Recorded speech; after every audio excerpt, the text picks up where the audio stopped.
Hey, another day on the road, another opportunity to make a video. And I was really thinking about how do I expand on the 10 questions that I've already gone over, either going into them more in depth and more in detail, or expanding them to where they may be the stepping stone or the foundation to other areas of life. And so I made a list. Hold on.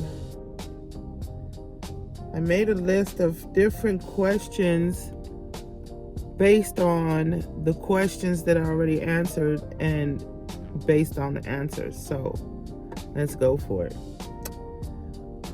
Who am I when the role I built my identity around is no longer required? So my identity, full on during the time of being a single mom, I was mom, dad, aunt, uncle. I was a guide. I was a teacher. I think one of the most fundamental traits or fundamental skill sets that are necessary to raising kids is being a teacher, because everything that they learn from you first, either through verbal teachings or through your behavior. I was always under the impression or understanding that 95% of what humans learn is through example. So how do I recreate my identity once that portion of my life was no longer necessary? I jokingly say, and it's joking but kind of serious too, that once my children hit 18, they're no longer my children, they're my relatives. Very loved relatives. Once they get married and have kids, or they're partnered up and have children, or just children, they're those people over there. And I say this jokingly, but I realized early on that to be completely emotionally involved in their everyday lives, once they became adults, was just as overwhelming as being a single mom to younger children. And I would get burnt out. So like I said, I realized early on as they started becoming adults that I had to take a step back and let them learn and let them discover. If I saw something that was life-threatening or something that was super important, I might mention something, and then I would still take a step back after that. But how did I rediscover and recreate my identity once that was no longer required of me, that role? And it took years. I think I said in an earlier video, I didn't even know what I liked to eat, because I was spent all day, every day for years feeding everybody else. And I either had the leftovers or I just ate what everybody else ate and never questioned, never even thought about, what do I like?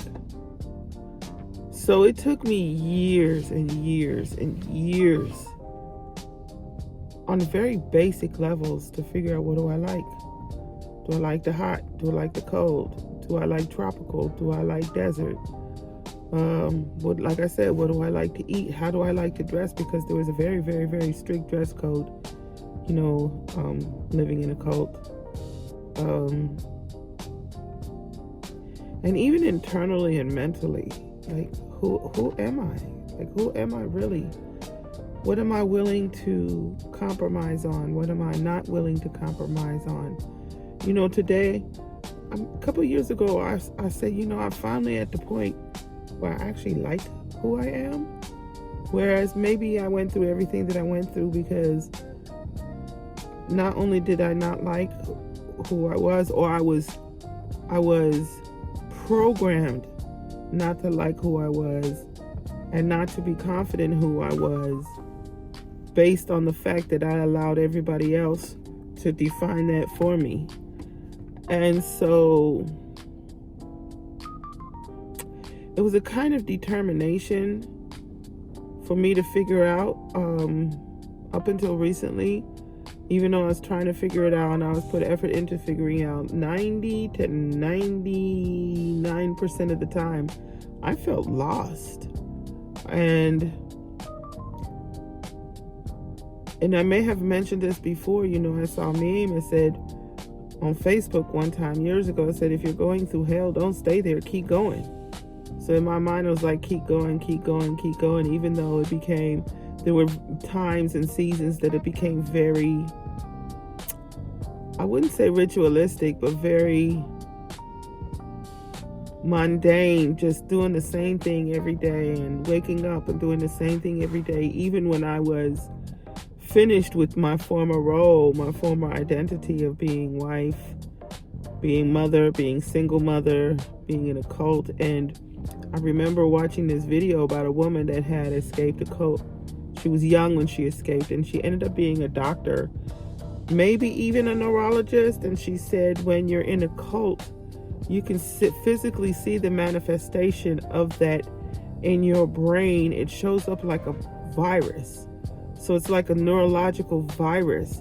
And that's why a lot of times when people leave a cult, they still have some of the same traditions and still have some of the same behavior and mentality, because the virus is still present in their neurology. And I was very much aware of that because I saw this maybe 20, 30 years ago, and it was stayed in my mind. So I knew one of the first things that I realized was that I had to create new memories.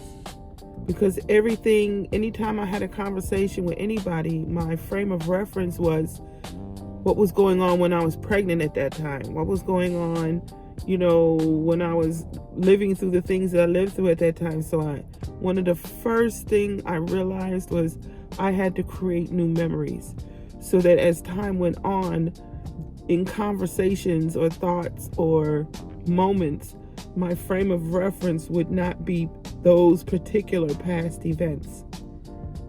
The second thing that I realized was it was okay to be me.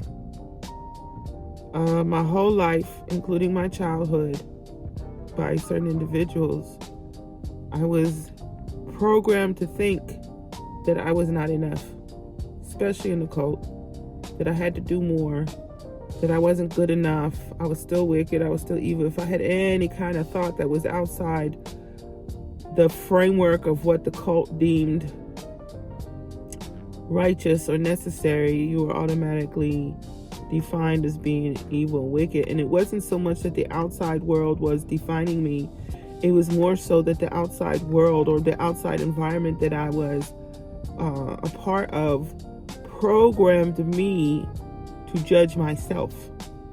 It programmed me to question myself on a very base level, to where I didn't trust myself. I had to continuously look outside of myself for answers. I had to look outside of myself for directions. I had to continuously look outside of myself for permission. So the second thing, after realizing that I had to create new memories, was I had to learn to be okay with giving myself permission to be me, with giving myself permission to make my own choices and decisions, with giving myself permission to determine what makes me happy and what made me feel good. And that's still an ongoing process, because not the same person as I was last year. I'm not the same person as I was 10 years ago. I might not be the same person as I was yesterday. So I had to learn to give myself space to become. I had to learn to give myself space to be.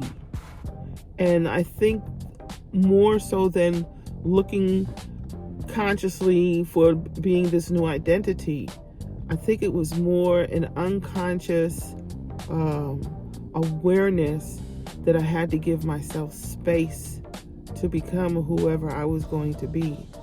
And it takes me back to a book that I wrote, I Am That I Am, or Am I? because the literal Hebrew translation from the scriptures, when Moses went up on the mountain and said, what do I call you by? Who are you?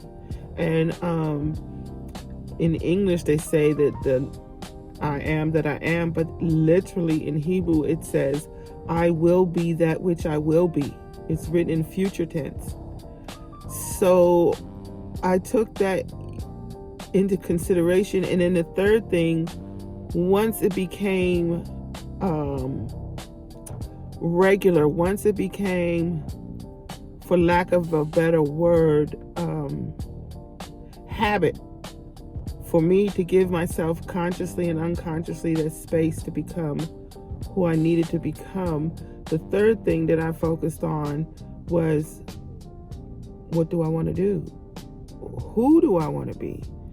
What characteristics am I going to take into this new life, into this new form of me? And I even got to the point where I was like, okay, this is Yana 2.0. And now it might be Yana 3.0 or 4.0 and this is just for me. The concept of being born again doesn't just happen once in a lifetime, at least not for me. I was born again and then went to the next level and was born again and went to the next environment and was born again. So being born again to me was a cycle. It was a process. It wasn't just one explosive, expansive moment in my life. And so, yeah, that was the foundation of me discovering what my new identity was as I grew out of the old identity or the old identities. Anyway, there you have it. Maybe in the next video, I'll expand more on this subject or I'll talk about something else. Thank you for listening.